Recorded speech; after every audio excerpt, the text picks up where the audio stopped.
Oh, by the way, Florida education isn't as bad as we thought it was. It's actually worse. Florida just approved PragerU kids' right-wing propaganda videos for use in public school classrooms. There's propaganda, celebrations of colonialism, and more. Another has a fictional Booker T. Washington telling two children, future generations are never responsible for our sins of the past. One responds that she won't feel guilty about historical stuff. No matter how hard we work, sadly, there is still often mistreatment and racial discrimination towards us Black Americans. We're really sorry that you have to deal with segregation and racism. Your sympathy is nice, Layla, but know that you have nothing to be sorry about. You and Leo have done nothing wrong and have indeed been quite respectful. Future generations are never responsible for the sins of the past. Okay, Yeah, like some random 7-year-old white kid is not responsible for chattel slavery. The issue is denying its consequences. That's what the issue is. This is a wild video to make. Holy Los Angeles, Mateo backs the blue.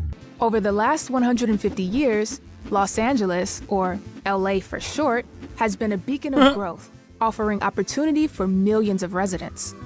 But this rapid expansion of Los Angeles, or LA for short. I forget that this is for children, or children-brained adults. I'm assuming this is going to be about how big cities are full of gangs and criminals now. And this is, of course, a much better thing to teach children than an objective analysis of the impacts of slavery. of people and culture has also come with some growing pains.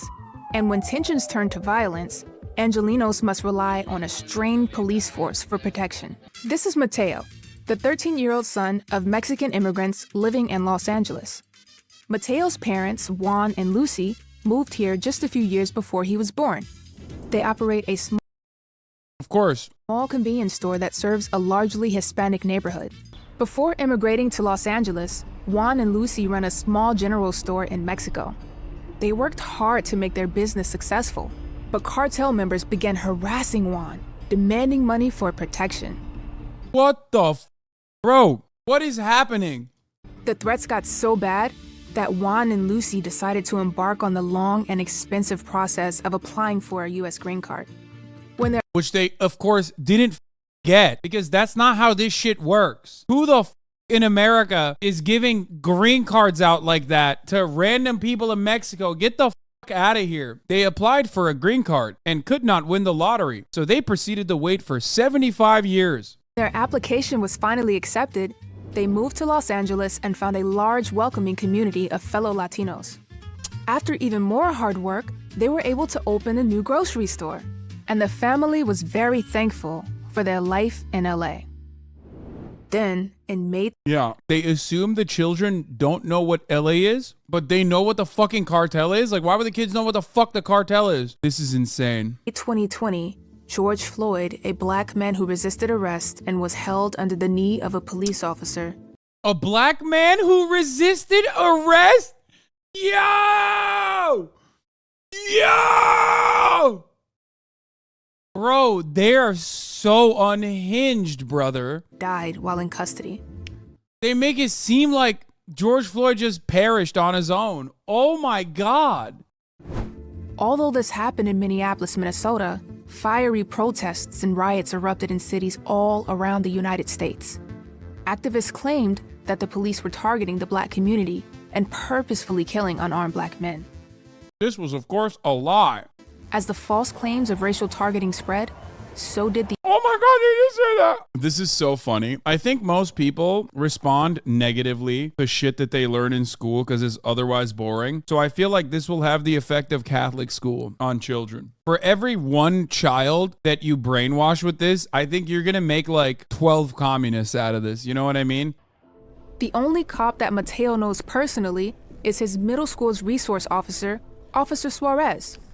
Tall and smiling, Officer Suarez has a high five, a handshake, or a fist bump for each student as he walks down the hall. Yeah, dude. School resource officers are famously friendly to children. Again, this is written by a person who's like never been at an American school, it seems. And I haven't either, but at least I fucking know, given the data, that it's not like these guys, you can't make these guys look good in the eyes of the children that are going to school. Who could ever hate a school resource officer? Yeah, literally. Oh man, that's crazy. Jeremy Sanford is a school resource officer but treats kids like this. Lafayette, LA Police Department, Louisiana has a long history of excessive force towards black people, including fatally shooting Trey Pellerin, and now this, unacceptable. You know, just fun times with the school resource officer as he brutalizes you and arrests you and puts you in the fucking system forcibly. Welcome to Canada. Like many countries, Canada has a universal government-run healthcare system. And this that's means bad. that Canadians have fewer options for treatment and wait longer for medical care than people in other advanced countries. Instead of paying each time to see their doctor, all Canadians pay high taxes to fund the whole system. They've been convinced Not that true. it's better that way. But is that really the case? This is Marcel. He lives in Toronto with Listen up, kids. Sharing is not caring. Your mom went into bankruptcy due to not being able to pay for her chemotherapy, and that's a good thing. his parents, Aline and Fran. Marcel's grandpa Henri, who died when Marcel was very young, also spent his life in Canada. After serving in the Canadian Is Marcel's grandfather Saddam Hussein? What's going on? This is Marcel's grandfather. His name is Saddam Hussein, a misunderstood Baathist. Army during World War II, Henri worked as a construction site manager and raised two sons, Aline and Marcel's uncle Jacques. After Henri's death, Jacques moved to the United States, where he works in the biomedical industry. Marcel wonders why his dad and uncle don't talk very much. Recently, his mom explained that they started arguing after Grandpa Henri died from stomach cancer. Jacques thinks that if Henri had traveled to the United States to see a specialist and have surgery instead of waiting in Canada, he would still That's so funny. Yeah, that's the smart one of the family went to America. That's be insane. alive. He thinks America's privatized healthcare system is much better than Canada's universal one. But Aline disagrees, and the brothers had many arguments. Marcel isn't sure why Uncle Jacques doesn't like universal healthcare. What's wrong with a government-run system that treats everyone for free? Marcel knows his family pays a lot in taxes, but that's normal in Canada. And what's wrong with waiting weeks or months when you need to see a doctor? That's normal too, right? I think there's something really fucked up, but also pretty funny about this argument coming from an American institution, because America's healthcare, even on the private side, still yields horrifying outcomes across the board because we have less doctors per capita than other countries. Our wait times are not necessarily great for things that are not immediate either. Like in Canada, if you have a situation where your fucking arm is broken or you're bleeding, you're not going to wait for months. And every problem that stems in a socialized healthcare structure comes from a lack of funding. It's so fucking stupid. To find out, Marcel is investigating the And yeah, differences. Canadian wait times on average are, I believe, shorter than most parts of America. It's like, dude, you know what's really stupid about this? Is like, dude, go to fucking Kentucky. You have no doctor for a 200-mile radius. What the fuck are you talking about? Go to West Virginia. Go to Louisiana. Go to any rural area where these Prager U loving freaks are living and see if you can get any fucking doctor whatsoever. American healthcare is privatized, which means that in most cases, people and their employers pay for it, not the government. American healthcare is very expensive, but the quality of care is among the highest in the world. Unlike Canada, the Yeah, not true either. US has a higher number of specialist doctors compared to general practitioners. It also has private clinics where It's not even true, but even if it was, it's not a good thing at all. Brother, in order to avoid serious complications in the future, you need a general practitioner that you can rely on. Like, there's no need for preventative care. What the fuck are we talking about? I'll tell you what American healthcare is better on, because there are. On certain types of cancer treatment, American healthcare might be better than other parts of the planet. And by that, I mean they just have like more experimental or better treatment overall. The only thing that the American healthcare system is better at is hotel-like hospitals. That's it. But who the fuck wants to stay in a hospital for an extended period of time anyway? Marcel learned that the United States is a great place for innovation, medical research, and new technology. In Not true. Canada, taxes and regulations make innovation difficult. But with low taxes and free market competition, the United States leads the world in developing medical technology that saves lives. It's not true. The United States is number one in totality for novel chemical compounds, which might change soon, by the way, depending on what China is doing, what India is doing. But it's number one in totality because it's a massive fucking country and there's a lot of brain drain. Doesn't matter though. It's still absolutely a consequence of publicly funded institutions, universities, the NIH. Like these are all institutions that are funding and facilitating the invention of novel chemical compounds. As far as the amount of dollars spent versus how many novel chemical compounds are found in the United States of America, we are nowhere near as efficient as other countries. And especially when you consider novel chemical compound generation per capita, the United States barely cracks into the top 10. The idea that the United States is like the best and brightest in medical innovation is actually kind of stupid. It's not correct. Lately, healthcare has become an even bigger headache for Marcel's family. Demand for treatment remains high in Canada, but there are fewer doctors and nurses than ever. So it's Again, every single aspect of socialized medicine that is like seemingly a failure is related directly to a lack of funding in the care structure by the government, which is deliberately defunding certain aspects of healthcare in an effort to privatize it down the line. Americans are fucking lying to you if they claim that there are more doctors and nurses in America than any other country. It's not correct. There are significantly less doctors and nurses per capita in the United States of America in comparison to comparable nations. It's been a long time since anyone in the family has gone for a checkup. What really worries everyone is Alain.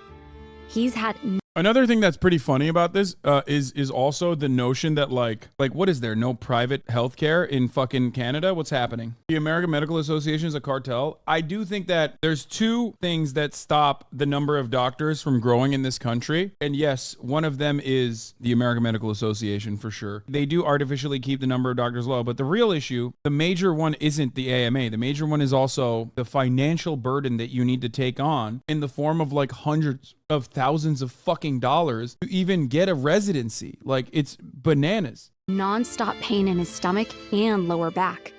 Alain finally scheduled a doctor's visit, but he had to wait several weeks for an MRI test, and the family is still waiting for the results of a biopsy. Marcel is discovering that free healthcare comes with hidden cost. In a healthcare system, guys, here is the honest truth. Healthcare as a resource is always going to be paywalled, or is always going to be distributed among the population, either by need or by giving it to whoever has the most money. Capitalism dictates that you give it to whoever has the most money to pay for it. Not socialism, but like a more socialized structure dictates that you give it to those who need it the most. Because the resources are not infinite. Let's not say always. No, it's true. It's not infinite. There are not an infinite amount of doctors, okay? In a situation where, let's say, every single fucking person in the country is sick with different medical conditions, and every single doctor has to go to work tomorrow, and every single nurse has to go to work tomorrow, and every medication that they have to utilize tomorrow. In a situation like that, you apply what is known as triage. American hospitals apply it all the fucking time as well, even though you have to pay for it in the United States of America. That's the concept that they're trying to describe. The concept that they're trying to describe right now is that given limited resources, and how limited those resources are is a problem with the government for sure, is a problem with defunding and crippling these institutions with the genuine interest of privatizing them down the line. You either give healthcare to those who need it the most with immediacy, but everyone can have access to it, or you just make a system where poor people die. paid for by taxes, there's a limited number of doctors, hospitals, and high-tech machines. Because no one can pay for their own machines or medical treatment, the real cost is having to wait a This is disgusting. Again, they're not making a per capita argument. They're saying, oh, there's fewer doctors in Canada. Yeah, of course there's fewer doctors in Canada. There's fucking fewer people in Canada. That is such a fucked up way to analyze the situation. Well, yeah, guess, you know where else they have fewer doctors? Norway. Are you going to sit here and tell me that the Norwegian healthcare system is worse than the American one? You fucking asshole. Why? Because there's less people in Norway, just like there's less people in Canada. You are deliberately misinformed by a bunch of fucking sharks who want to tell you that this incredibly cruel and unjustifiable system is actually good for you. A very long time. And now When it's going to be someone shown in needs schools a in major Florida. operation like back surgery, or has life-threatening stomach cancer, like Grandpa Henri, waiting months for surgery means unbearable pain, and even the difference between life or death. More data, as man. OECD data chart. Doctors per capita. Turkey 2.2. Where the fuck is the United States of America? Am I not seeing it? Where the fuck? Oh my God. Oh my God. Oh my God. 1, 2, 3, 4, 5, 6, 7, 8, 9. America cracks the top 10. Top 10 worst country for number of doctors per capita in all of the OECD nations. That's fucking crazy. Dude, these people at Prager University deserve prison time for making this argument that, like, things are so great in America. We have so many doctors. And yes, of course, Canada has more doctors per capita. If you were to look at health spending, however, how are we at the top? Anyway, let's get back to this dumbass PragerU video, though, that we sidestepped away from, because at the top of the hour, there's a 3-minute ad break. But that's not stopping me from delivering you actual, factual information against the propaganda that these fucking dickheads are lying to you about. When the biopsy test finally came back positive, the entire family was crushed to learn that Alain had a stomach tumor. He went to Ontario's healthcare board to ask for immediate surgery, and they scheduled it in 5.5 months. Alain's pain was already so bad, and there was no telling. That's fucking bullshit. If it's life-saving care, they will immediately handle it. You get first in line priority. The entire healthcare structure is designed around giving immediate access to those who need it the most. In America, healthcare costs an arm and a leg, and they still do triage. What the fuck are you talking about? This is so annoying. Uncle Jacques immediately agreed to host his brother's family and help him schedule the procedures he needed. Now, Marcel is confident. He knows that with immediate surgery, his dad's chances of making a full recovery are very high. And while Alain still believes there are... Yeah, now when Marcel goes to American school, he can be fucking murdered by a gun. Thank God for America. Oh my God. Venezuela. A country blessed with stunning snow-capped mountains, waterfalls, lakes, jungles, valleys, and sparkling beaches.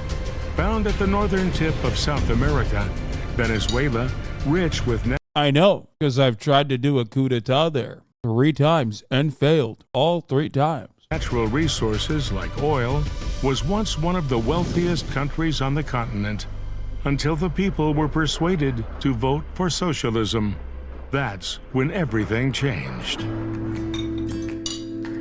That's so funny. They literally said democracy happened and it was really bad. People did democracy and they voted and they chose to have some kind of national autonomy over their own extraction industries, like many countries in Europe are able to do. The best example is Norway. Let me tell you something funny about Venezuela. A lot of you started learning about politics in a post-Venezuelan wealth world. So you never knew about a time in like the early 2010s, for example, where Venezuela actually was considered to be like this shining beacon. Of course, back then, when that was the case, and you can go and search this if you want, the American Enterprise Institute was doing propaganda to be like, yeah, sure, Venezuela did socialism and that's bad, but also look how much privatization still exists in Venezuela. Actually, Venezuela is not a socialist country because back then they were a significantly wealthier nation. So there are plenty of articles you can find. Venezuela is a bad fucking example for socialism. Venezuela is not socialist, man. What the fuck are you talking about? Venezuela is just as socialist as Norway is. The one mistake that Venezuela made was be brown while also nationalizing your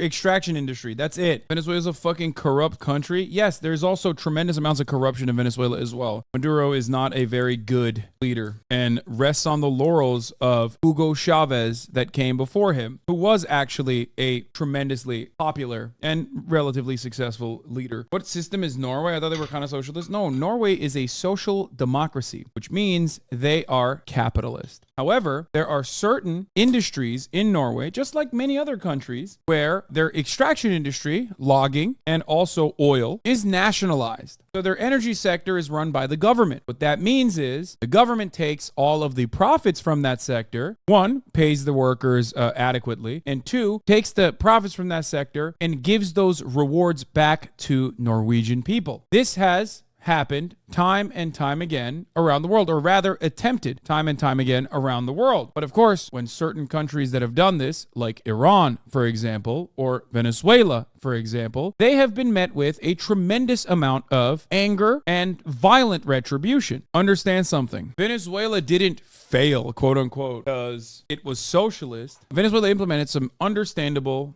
moves towards becoming a social democracy. In the process, they also tried to start diversifying their productive capabilities, whether it be agriculture or whatnot, but that's for a different day. It's a different story because a lot of that was controlled by a billionaire, like billionaire families that owned all commerce, that absolutely were already very upset with what was going on with the oil sector and did not want that to happen to their individual sectors. So what did they do? They worked with the American government and facilitated a coup d'etat. They also bought all the media companies and pumped a fuck ton of propaganda in spite of Chavez's popularity. Venezuela failed because of corruption. The takeover of the oil industry was done illegally, and everyone who worked in the company and voted against Chavez being the president was fired. Not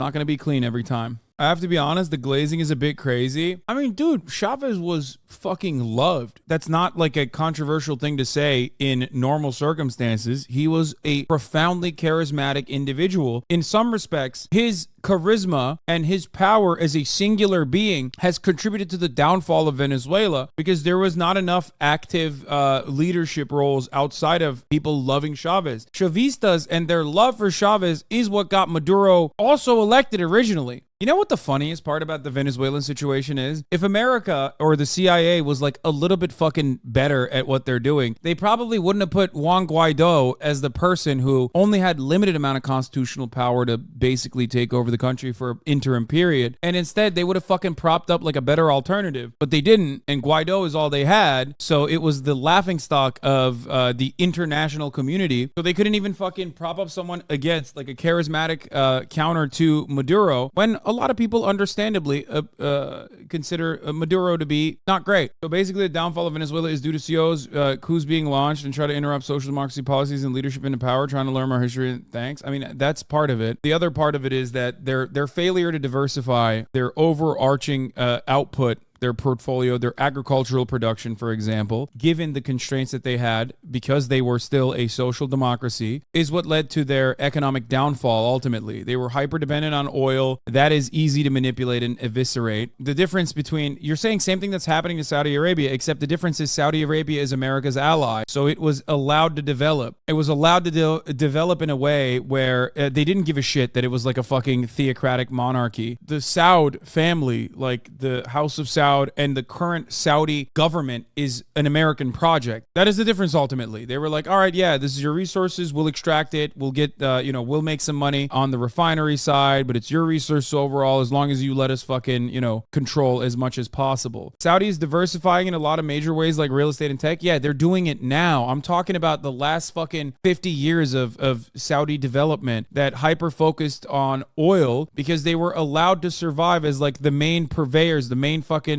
cheap refined oil deliverers for the planet because America allowed them to exist that way. Don't ever let anybody tell you that Chavez wasn't fucking popular. A coup happened in Venezuela. Chavez was briefly taken out of power. The Chamber of Commerce's president at the time, who was some fucking like rich dude, was immediately chosen as the interim president. Literally 3 hours after that happened, the United States of American State Department came out with a statement saying, "We recognize the new government of Venezuela." How did that happen? How did that fucking happen? And guess what? They didn't kill him. And that was really stupid of them because the public went fucking crazy. Venezuelan people were storming the streets. They rioted. So much so that Chavez was reinstituted into position of power. Don't ever fucking let anybody tell you that Hugo Chavez was not a popular person. TV outside Venezuela, even when Western reporters would ask him stupid questions.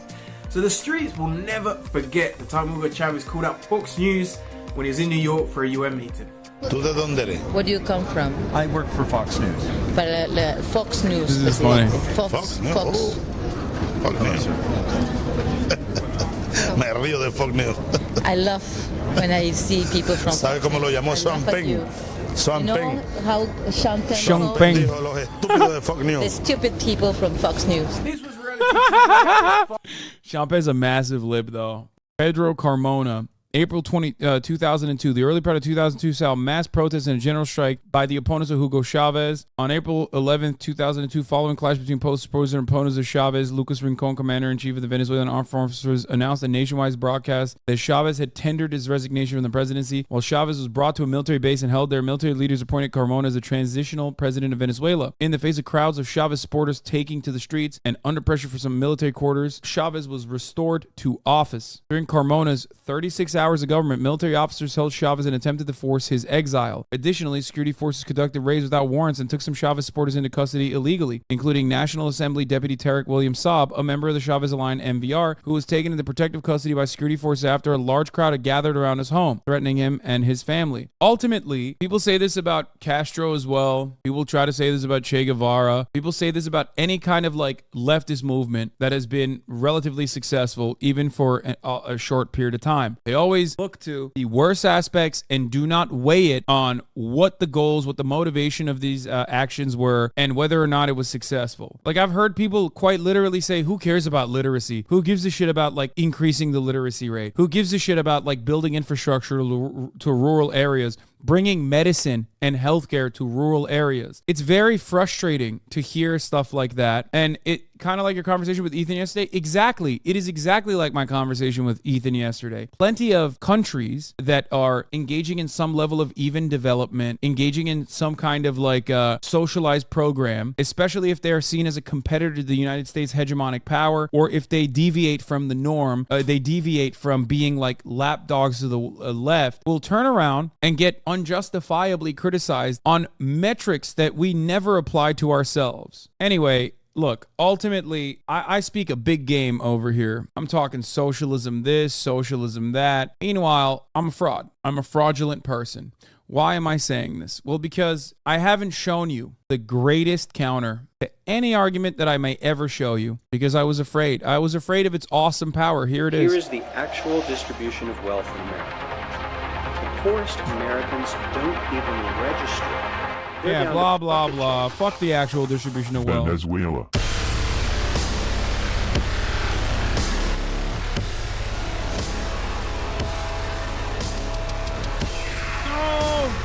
No! Stop!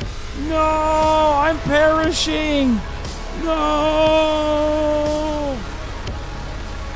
Oh no! These are too many truths! Too many truths! Stop it! No! No! Oh God! Oh no! Don't reveal our plans! Don't reveal our plans to what will happen to your white family! Oh fuck! Yeah, it's about teamwork. Do that. Why did you move? We need to organize a stair. Everybody leave before Hasan gets. Together we can do Teamwork makes the dream work. Oh, that was so easy. We are the best. Oh God, this is progress though. We are so much better at not We pushing are the button getting now. better. Oh, too much dangling! Okay, what's easier, passing legislation or this? Be honest.